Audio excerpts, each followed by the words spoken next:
اللہ کو راضی کر کے زندگی گزارو ورنہ بربادی کے سوا کچھ نہ ملے گا۔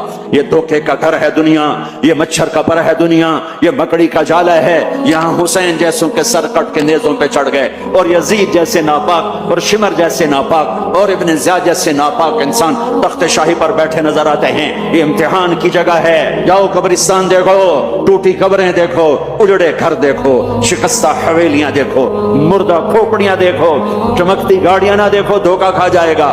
بڑے بڑے گھر نہ دیکھو، دھوکے میں آ جاؤ گے۔ بڑے بڑے پارک نہ دیکھو، دھوکے میں آ جاؤ گے اور سمجھو گے یہی سب کچھ ہے۔ یہ کچھ نہیں ہے، یہ کچھ نہیں ہے، یہ کچھ نہیں ہے، یہ کچھ نہیں ہے۔ یہ مٹ جانے کا گھر ہے، برباد ہو جانے کا گھر ہے، ختم ہو جانے کا گھر ہے۔ آنکھ بند ہونے دو، پھر تمہیں نظر آئے گا دنیا کیا ہے اور آخرت کیا ہے۔ میرے عزیزو، میرے عزیزو، آپ کو دیکھ کر میرا ایمان بڑھ رہا ہے، تو میری یہ درخواست ہے، یہ میری فریاد ہے، میں جھولی پھیلا رہا ہوں۔ اللہ سے دوستی لگا لو، اللہ سے دوستی لگا لو، اللہ سے دوستی لگا لو، اللہ سے دوستی لگا لو۔ اور اللہ سے دوستی لگانا دنیا کا سب سے آسان کام ہے۔ انسانوں سے دوستی لگانا مشکل کام ہے، چونکہ انسان بے وفا ہے، انسان کی اصل بے وفا ہے۔ اور ساری زندگی وفا کرو اور ایک چھوٹی سی خطا کر دو تو تیری وفاؤں پہ تیرا دوست کاٹا پھیر دے گا، تیری دوستی کو آگ لگا دے گا، تیری دوستی کو بھلا کے رکھ دے گا۔ ہاں، اور میرے اللہ کی ساری زندگی بے وفائی کر، ادھر ساری زندگی وفا کر، اور ایک خطا کر تو تیری ساری وفاؤں پہ تیرا دوست ایسے چاقو پھیر دے گا، چھری پھیر دے گا، نائف پھیر دے گا، تیری ساری وفاؤں کو غداری میں تبدیل کر دے گا۔ دن رات کے قصے ہیں، دن رات کے قصے ہیں۔ تو اللہ کے ساتھ بے وفائی کر، اور 1 سال نہیں کر، 10 سال نہیں، 100 سال نہیں، 1000 سال نہیں، کروڑ سال نہیں، اتنے سال اللہ سے بے وفائی کر کہ جس کو خود اللہ کہہ رہا ہے، یا ابن آدم لو بلغت ذنوبک عنان السماء، میرے بندے اور بندی، عورت ہو یا تو مرد ہے، تو جوہانسبرگ میں رہتا ہے یا ملتان میں رہتا ہے، مکہ میں رہتا ہے یا نیو یارک میں رہتا ہے، مدینہ میں رہتا ہے یا شنگھائی میں رہتا ہے، تو اتنے گناہ کر کہ زمین سے اٹھا اور ان کی تہ لگا اور ان کو اٹھاتا جا، اٹھاتا جا، اٹھاتا جا، اٹھاتا جا، چاند تاروں کو بھر دے، یہ سارے اسپیس کو بھر دے اور سارے بلیک ہولز کو بھر دے، اور پھر اپنے گناہوں کو آسمان کی چھت کے ساتھ لگا دے۔ اس کے لیے ٹریلین سال کی عمر بھی تھوڑی ہے، اور اس کے لیے میں قسم اٹھا کے بتاتا ہوں، سارے فرشتے گناہگار ہو جائیں، سارے انسان جنات گناہگار ہو جائیں، اور سارے انسان جن فرشتے مل کر قیامت تک گناہ ہی کریں، رب ذوالجلال کی قسم وہ سورج تک نہیں پہنچتے، آسمان تو بہت دور ہے۔ اور میرا اللہ کہتا ہے، کوئی ایک ہندی، کوئی ایک پاکستانی، کوئی ایک گورا، کوئی ایک کالا، کوئی ایک عورت، کوئی ایک مرد اتنے گناہ کرے کہ اٹھاتے اٹھاتے اٹھاتے آسمان کی چھت کو لگائے، ساری دنیا کے مفتی کہیں گے پکا کافر ہے، سارے کہیں گے پکا دوزخی ہے، سارے کہیں گے پکا بے ایمان ہے، سارے کہیں گے سب سے بڑا بے غیرت ہے۔ اور میرا اللہ کہتا ہے، مجھے آزما، میری دوستی کو آزما، آدھی زبان سے کہنا یا اللہ معاف کر تو میں تیرے سارے معاف کر دوں گا، ولا ابالی، مجھے پرواہ بھی نہ ہوگی۔ ان پہ صدقہ واجب ہے۔ یا رسول اللہ علم یستطع، نہ ہو پیسہ تو کیا کرے؟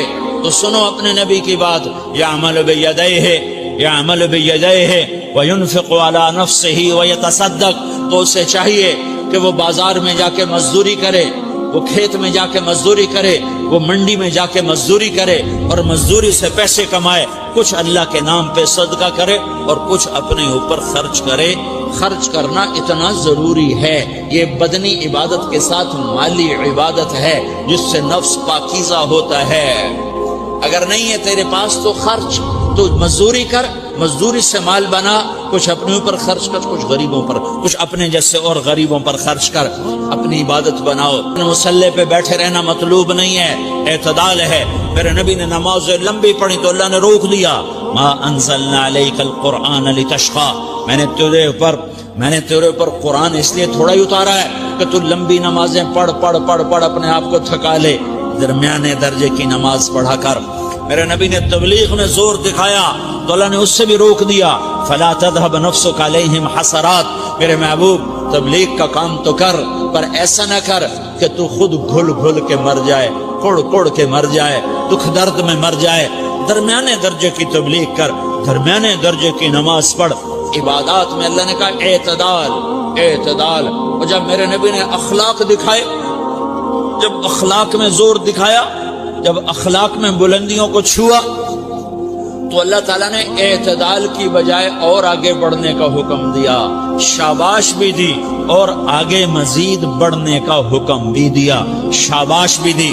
پہلے اللہ نے قسمیں اٹھائیں، نون والقلم وما یسطرون، مجھے قلم اور اس کے تحریر کی قسم، ما انت بنعمت ربک بمجنون وان لک لاجرا غیر ممنون وانک لعلی خلق عظیم، مجھے قسم ہے قلم اور اس کی تحریر کی، اے میرے حبیب شاباش، انک لا شاباش، شاباش، تیرے اخلاق بڑے بلند ہیں۔ انک لذو خلق نہیں کہا، انک لعلی کہا ہے، علا، کہ سارے اخلاق پر تو چھا گیا ہے، اور اخلاق تیری باندی بن گئے ہیں، اور اخلاق تیرے غلام بن گئے ہیں، اور تو اخلاق پر حاوی ہو گیا ہے۔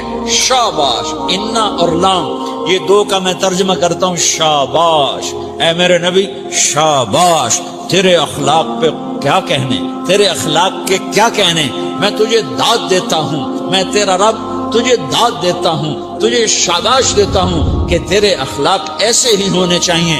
یہ نہیں کہا تھوڑی آنکھیں دکھا، یہ نہیں کہا ذرا زبان میں تیزی لا، یہ نہیں کہا ذرا نظروں کے تیر برسا، یہ نہیں کہا قہر آلود نظروں سے دیکھ، یہ نہیں کہا کہ چہرے کو عبوس بنا، یہ نہیں فرمایا کہ تھوڑے کم کر، نہیں نہیں، انکا لا، انکا لا، لام اور انا، یہ لام اور انا مل کر کیا بنتا ہے؟ شاباش۔ جیسے استاد شاگرد کے کندھے پر، کمر پر، پیٹھ پر ہاتھ مار کہتا ہے بیٹا شاباش، تو نے بڑے اچھا نمبر لیے، تو میرا اللہ کہتا ہے میرے محبوب شاباش۔ اپنے نبی کی کمر پہ اللہ ہاتھ مارتا ہے، کہتا میرے حبیب شاباش، تیرے اخلاق بڑے بلند ہیں۔ یہاں شاباش دی، پھر کہا اور آگے بڑھا، اور آگے بڑھا، کیا کہا؟ وَخْفِضْ جَنَاحَكَ لِلْمُؤْمِنِينَ وَخْفِضْ جَنَاحَكَ لِمَنِ اتَّبَعَكَ مِنَ الْمُؤْمِنِينَ، اے میرے محبوب ایمان والوں کے آگے بچھ جاؤ، ایمان والوں کے آگے بچھ جاؤ، اپنے پر پھیلا دے۔ آدمی کے پر تو نہیں ہوتے، بازو ہوتے ہیں۔ پرندہ پر کب پھیلاتا ہے؟ جب وہ زخمی ہو کے گرتا ہے اور اڑنے کی طاقت ختم ہو جاتی ہے تو اپنے پروں کو یوں پھیلا دیتا ہے اور پھر وہ ذبح ہونے کے لیے تیار ہوتا ہے۔ اس آیت کو صحیح میں اپنے کالج کے دور سے سمجھا ہوں، تفسیروں سے نہیں سمجھا ہوں۔ یہ نہ سمجھنا رات کے اندھیرے، اسلام آباد کی کالی رات اور اس کالی رات میں ہونے والی مستیاں وہ تمہیں اللہ سے چھپا لیتی ہیں۔ یہ نہ سمجھنا کہ اندھیرا اس سے کسی چیز کو چھپا لیتا ہے۔ سواء منکم من اسر القول ومن جہر بہ ومن هو مستخف باللیل وصارب بالنہار، رات کے اندھیرے میں کرو، دن کے اجالے میں کرو، پہاڑ کی غار میں کرو، زمین کی تہ میں کرو، چوٹیوں پر بیٹھ کر کرو، میدانوں میں چھپ کر کرو، خلاؤں میں کھو کر گم ہو کر کرو، جو بھی کرو گے تیرے رب کی طاقتور نظر تمہارے اوپر پڑ رہی ہے، غافل نہیں ہے۔ رات کے ناچنے والوں کو بھی دیکھ رہا ہے اور رات کے رونے والے کو بھی دیکھ رہا ہے، گھنگرو باندھ کے ناچنے والی بھی اس کے سامنے ہے اور مسلح پہ کھڑے ہو کر بے قراری سے اللہ کو یاد کرنے والی بھی اس کے سامنے ہے۔ پوسٹر کی زینت بن کے فون بیچنے کے لیے آئے ہائے، کہتے آج آزادی کا دور ہے۔ یہ کیسی آزادی ہے، یہ کیسی آزادی ہے کہ عورت اتنی سستی ہو گئی، عورت اتنی سستی ہو گئی کہ ٹیلی فون بیچنے والوں کے لیے بھی ننگی ہو کر پوسٹر پر، اور موٹر سائیکل بیچنے والوں کے لیے بھی عریاں ہو کر پوسٹر پر، ڈبل روٹی اور فریج بیچنے والوں کے لیے بھی عریاں ہو کر پوسٹر پر۔ یہ آزادی نہیں ہے، یہ فحاشی ہے، یہ بے حیائی ہے، یہ اخلاق کی آگ ہے، یہ بد اخلاقی کا جنگل ہے، انسانیت نہیں ہے۔ انسانیت وہ ہے جو میرا محبوب لے کر آیا، جو حضرت محمد صلی اللہ علیہ وسلم لے کر آیا۔ اس نے عورت کو عزت بخشی، مقام بخشا، ماں کے روپ میں بنایا کہ اس کے قدموں تلے جنت ہے، بیٹی کے روپ میں بیٹی کا روپ اللہ تعالیٰ نے دیا تو میرے نبی نے فرمایا اللہ نے جس کو 2 بیٹیاں دے دی ان کی شادی کر کے بیاہ دیا تو اور میں جنت میں ایسے ہو جائیں گے۔ بہن کا روپ دیا تو میرے نبی نے فرمایا اللہ نے جس کو 2 بہنیں دی وہ ان کی خدمت کرتا رہا، ان کی شادیاں کی، شادی کے بعد ان کو وراثت میں ان کا حصہ دیا۔ پورے پاکستان کا رواج ہے مالدار یا فقیر اپنی بہنوں کو بھائی بھائی جائیداد میں حصہ نہیں دیتے، جو جہیز دے دیا بس وہی دے دیا اور باقی پر ڈاکہ مار کے قابض ہو جاتے ہیں۔ کوئی بہن حصہ مانگے تو کہتے ہیں بڑی بے غیرت ہے، بھائیوں سے مانگتی ہے۔ بے غیرت تو وہ ہے جس نے ایک شادی کا دودھ پینے والی بہن کا حق مار کے گھر بیٹھ گیا ہے۔ تو جس نے دو بہنوں کو پالا، شادی کی، ان کا پورا حق ادا کیا، حق ادا کرنے کے بعد بھی ان کا خیال کرتا کرتا مر گیا تو اس پہ جنت واجب ہو گئی۔ بیوی کے روپ میں آئی تو اللہ تعالیٰ کے نبی نے فرمایا بہترین مسلمان وہ جو اپنی بیوی کے ساتھ اچھا سلوک کرے، اور میں سب سے اچھا سلوک کرتا ہوں اپنی بیویوں کے ساتھ، اور بہترین مال وہ ہے جو تم اپنی بیوی پر خرچ کرتے ہو اور اپنے بچوں پر خرچ کرتے ہو۔ اللہ تبارک و تعالیٰ نے اسلام کو عورت کی عزت کا ذریعہ بنایا۔ یہ عورت کی عزت نہیں ہے کہ گھنگرو باندھ کر وہ اسٹیج پر اس کی چھنکار پہاڑوں کو بھی چھلنی کر رہی ہو اور ایمان کے بھی جنازے اٹھ رہے ہوں۔ کیا ظلم و ستم ہے، جو امت حیا پھیلانے آئی تھی وہی بے حیائی کے اڈے چلانے بیٹھ گئی۔ جس امت نے پاکیزگی کو وجود دینا تھا وہی گٹر کے بیوپاری بن گئے، جو سچ کو بیچنے آئے تھے وہی جھوٹ کے ایجنسی ہولڈر بن گئے، جو عدل کا نظام قائم کرنے آئے تھے وہی ظالم بھیڑیے بن کے بیٹھ گئے۔ جبھی تو اللہ نے قیامت کا دن رکھا ہے۔ مظلوم کی ہائے سے بچو، شاید آج طاقت کے نشے میں تجھے کسی ماں کا آنسو ٹپکتا ہوا نظر نہ آئے، شاید کسی بوڑھے باپ کی فریاد تیرے در تک نہ پہنچے، شاید کسی معصوم بچے کا رونا تیرے کان تک نہ پہنچے۔ انتظار کرو، ایک دن آ رہا ہے، ایک دن آ رہا ہے۔ انہم یرونہ بعیدا ونراہ قریبا، تمہیں دور نظر آتا ہے، ہمیں قریب نظر آتا ہے۔ یوم تکون السماء کالمہل وتکون الجبال کالعہن، جب آسمان پھٹ جائے گا پہاڑ روئی بن جائیں گے۔ اذا السماء انفطرت، جب آسمان پھٹے گا۔ واذا الکواکب انتثرت، جب ستارے جھڑیں گے۔ واذا القبور بعثرت، جب قبریں اکھڑیں گی۔ ہاں آج ظالم و مظلوم میں نہ کھڑا کرنے کے اللہ خدا رہا ہے۔ بہت سے دوست کہتے ہیں مسلمانوں کے ساتھ کیا ہو رہا ہے، کیا ہو رہا ہے، کیا ہو رہا ہے، کافر کیا کر رہے ہیں، ظالم کیا کر رہے ہیں، جس کے ہاتھ میں حکومت ہے وہ فرعون بن چکا ہے، جس کے ہاتھ میں طاقت ہے وہ یہ کر چکا ہے، کوئی نہیں پوچھنے والا، کوئی نہیں ارے ہے، ہم جلد باز ہیں وہ بردبار ہے، ہماری طبیعت میں جلدی ہے اس کی طبیعت میں بردباری ہے۔ اس ظالم کو بھی دیکھ رہا ہے، مظلوم کی آہیں سسکیاں بھی سن رہا ہے، غافل نہیں ہے۔ اللہ کا عرش ہلتا ہے جب مظلوم کپ کپاتا ہے۔ مظلوم کافر بھی ہوگا تو اللہ اس کا ساتھی بن جائے گا۔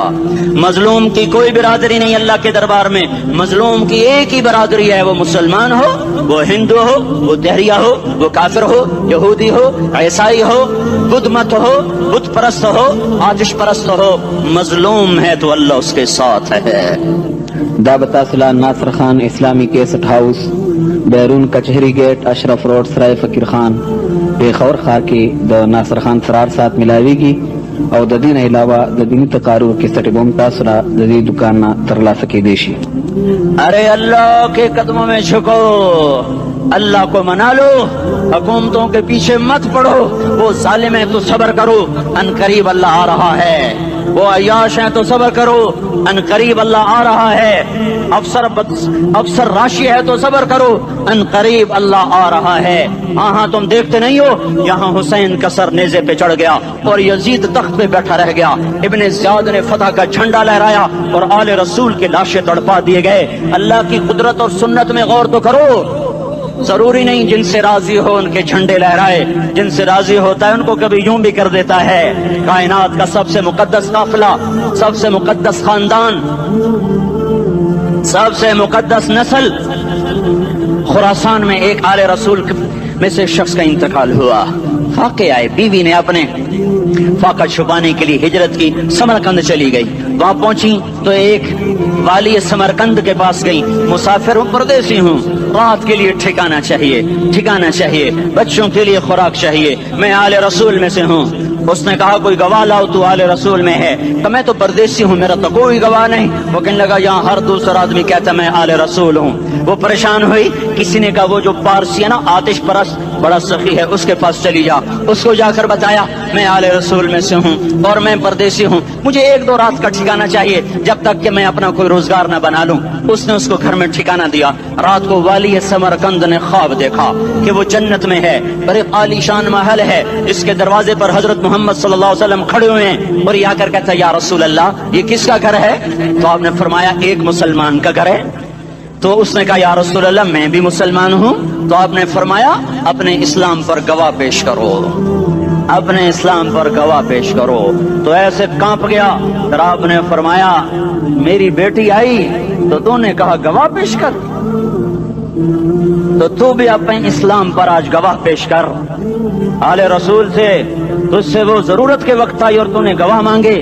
یہ خاندان ہے, یہ خاندان کائنات کا افضل ترین. اس کی آنکھ کھلی, اس کی ہائے ہائے چیخ پکار. او بھائی وہ بچے وہ عورت کہاں چلی گئی؟ کہا جی وہ پارسی سردار لے گیا. جو صبح صبح دھما دھم اس کا دروازہ جا کر کھٹکھٹایا. او بھائی منہ مانگا انعام لے لے, وہ خاندان مجھے واپس کر دے. تو اس کی آنکھوں میں آنسو آ گئے. کہا آقا سودا بن دیکھا تھا تو ہو جاتا, دیکھنے کے بعد سودا نہیں ہے.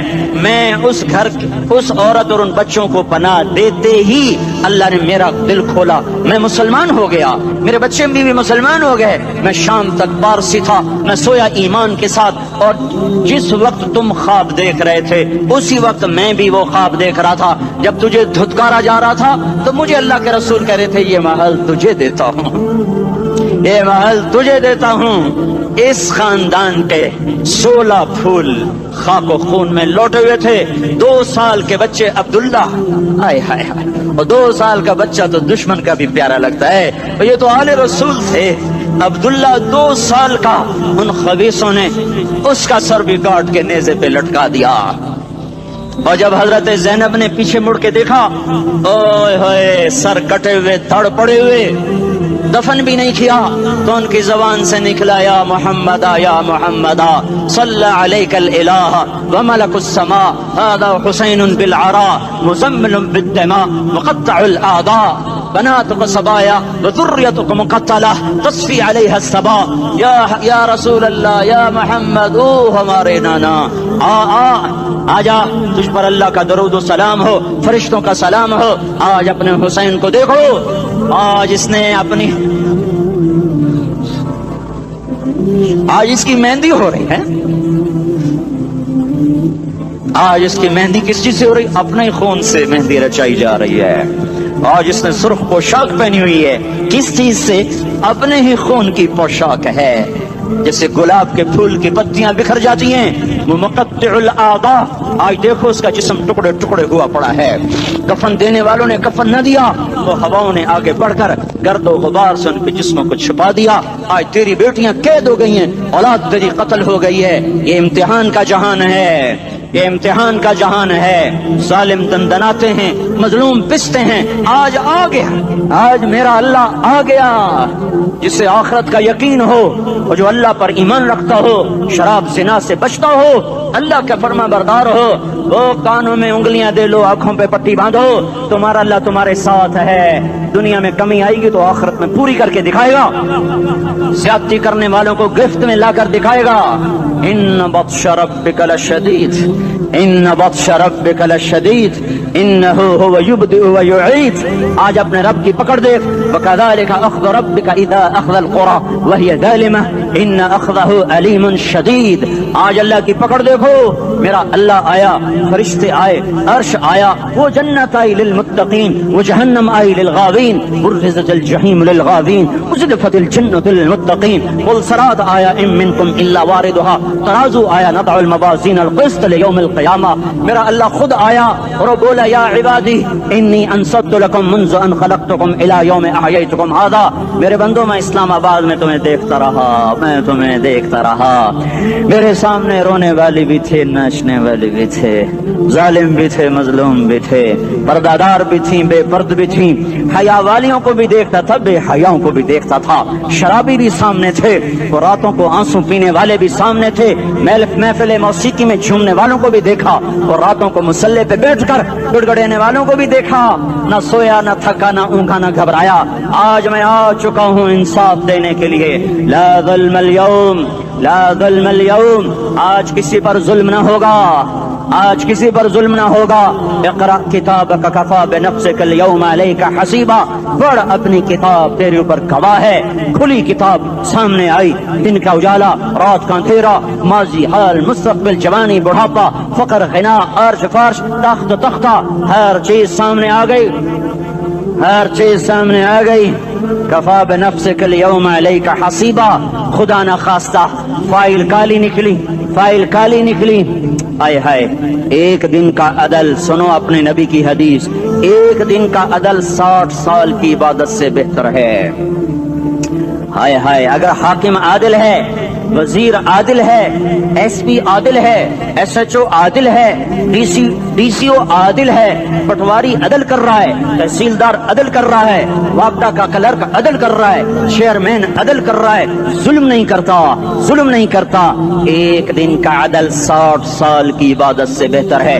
اس لیے سب سے پہلے عرش کے سائے کے نیچے جس شخص کو بلایا جائے گا وہ شہید نہیں, وہ غازی نہیں, وہ صوفی نہیں, وہ عالم نہیں, وہ مفسر نہیں, وہ محدث نہیں, وہ امام مسجد نہیں, وہ مؤذن نہیں, وہ شب بیدار نہیں, وہ روزے دار نہیں, وہ پیدر پہ حج کرنے والا نہیں, اور وہ روزے رکھنے والا نہیں, عمرے کرنے والا نہیں. کون ہے, کون ہے, کون ہے؟ میرا اللہ کہے گا عادل بادشاہوں کو سب سے پہلے میرے عرش کا سایہ دیا جائے. عادل وزیر صاحب آ جاؤ, عادل وزیر اعلیٰ, عادل وزیر اعظم, عادل صدر, عادل بادشاہ, عادل آئی جی, عدل والا ڈی آئی جی, عدل والا ایس ایس پی, عدل والا ڈی ایس پی, عدل والا انسپیکٹر, عدل والا سب انسپیکٹر, عدل والا ایس ایچ او, عدل والا حوالدار, عدل والا سپاہی. آ جاؤ, آ جاؤ, آ جاؤ, آج تمہیں اللہ اپنے عدل کا, اپنے عرش کا سایہ دے گا. عدل کرنے والا قاضی, چاہے وہ سول کورٹ میں ہو چاہے وہ سپریم کورٹ میں ہو, اگر اس کا قلم فروخت نہیں ہوتا, اگر اس کا قلم فروخت نہیں ہوتا تو سب سے پہلے اسے عدل کا, اسے عرش کا سایہ ملے گا. جہاں عدل فروخت ہو جائے اس ملک کو سونے چاندی کی بارش بھی نہیں سرسبز کر سکتی. جہاں عدل بک جائے اور مظلوم سسک جائے وہاں دریا پانی سے نہ بہتے ہوں. اب تو ہمارے پانی کے دریا بھی سو گئے. اسے سندھ طاس کے معاہدے نے نہیں سلایا, انہیں ہمارے ظلم نے سلایا ہے. ہماری وادیاں ایسے نہیں خشک ہو گئیں, یہ بہتے دریا ایسے نہیں سو گئے. یہ اس لیے سوئے ہیں کہ یہ دھرتی ظالموں سے بھر چکی ہے. یہاں کا چپڑاسی بھی ظالم ہے, یہاں کا ریڑی والا بھی ظالم ہے کہ ماں کو بھی گالیاں دیتا ہے, باپ کو بھی دھکے دیتا ہے. اذان سن کر ریڑی والا بھی مسجد میں نہیں آتا, وزیر اعلیٰ بھی مسجد میں نہیں آتا. صرف وہ ظالم نہیں ہے, یہ بوٹ پالش کرنے والا بھی ظالم ہے, اور یہ دکان میں جھوٹ بولنے والا بھی ظالم ہے, اور یہ غلط سودا دینے والا بھی ظالم ہے, اور یہ ناپ تول میں کمی کرنے والا بھی ظالم ہے. صرف رشوت لینے والا ظالم نہیں ہے, کچے رنگ کو پکا رنگ بتا کے بیچنے والا بھی ظالم ہے, نوکر کو گالی دینے والا بھی ظالم ہے. میں نے نمازی لاکھوں دیکھے, حاجی دیکھے, روزے دار دیکھے, تہجد گزار دیکھے, شب بیدار دیکھے, میں نے گالیاں نہ دینے والا اس زندگی میں نے 100 بھی نہیں دیکھے کہ جو گالی نہ دیتے ہوں. تیری ماں, تیری بہن, وہ بہن اتنی سستی ہے, ماں اتنی سستی ہے, بیٹی اتنی سستی ہے کہ ذرا سا نوکر سے تکلیف پہنچی گالیاں, ڈرائیور سے گاڑی لگ گئی گالیاں, نوکر دیر سے آیا گالیاں, تھوڑا سا حساب کتاب میں غلطی ہو گئی گالیاں, اپنے ہاتھ سے گاڑی لگ جائے تو کہتا او ہو, اور ڈرائیور کے ہاتھ سے لگ جائے تو تیری ماں اور تیری بہن ہے. اپنے ہاتھ سے نقصان ہو جائے او ہو, اور نوکر کے ہاتھ سے ہو جائے تیری ماں تیری بہن. سن لو, سن لو, سن لو, تمہیں گواہ بنا کے کہہ رہا ہوں, بیت اللہ کو توڑنا چھوٹا گناہ ہے, اور کسی مسلمان کو ماں, بیٹی, بہن کی گالی دینا بڑا گناہ ہے. میرے نبی نے جاتے ہوئے 2 وصیتیں کی تھیں. آخری موقع کی بات بڑی اہم ہوتی. میرے باپ نے مرنے سے چند گھنٹے پہلے مجھے بلایا, وہ ایسے لیٹے ہوئے تھے, میں ان کے یہاں مجھے نہایت یاد ہے, مجھے وہ جلسہ یاد ہے, اور ان کا سر کے نیچے سیدھا ہاتھ ہے. چند جملے مجھ سے فرمائے, نہ مجھے کاپی پہ لکھنے کی ضرورت ہے نہ قلم اٹھانے کی ضرورت ہے, وہ میرے دل کی تختی پر بغیر قلم کے لکھے جا چکے ہیں.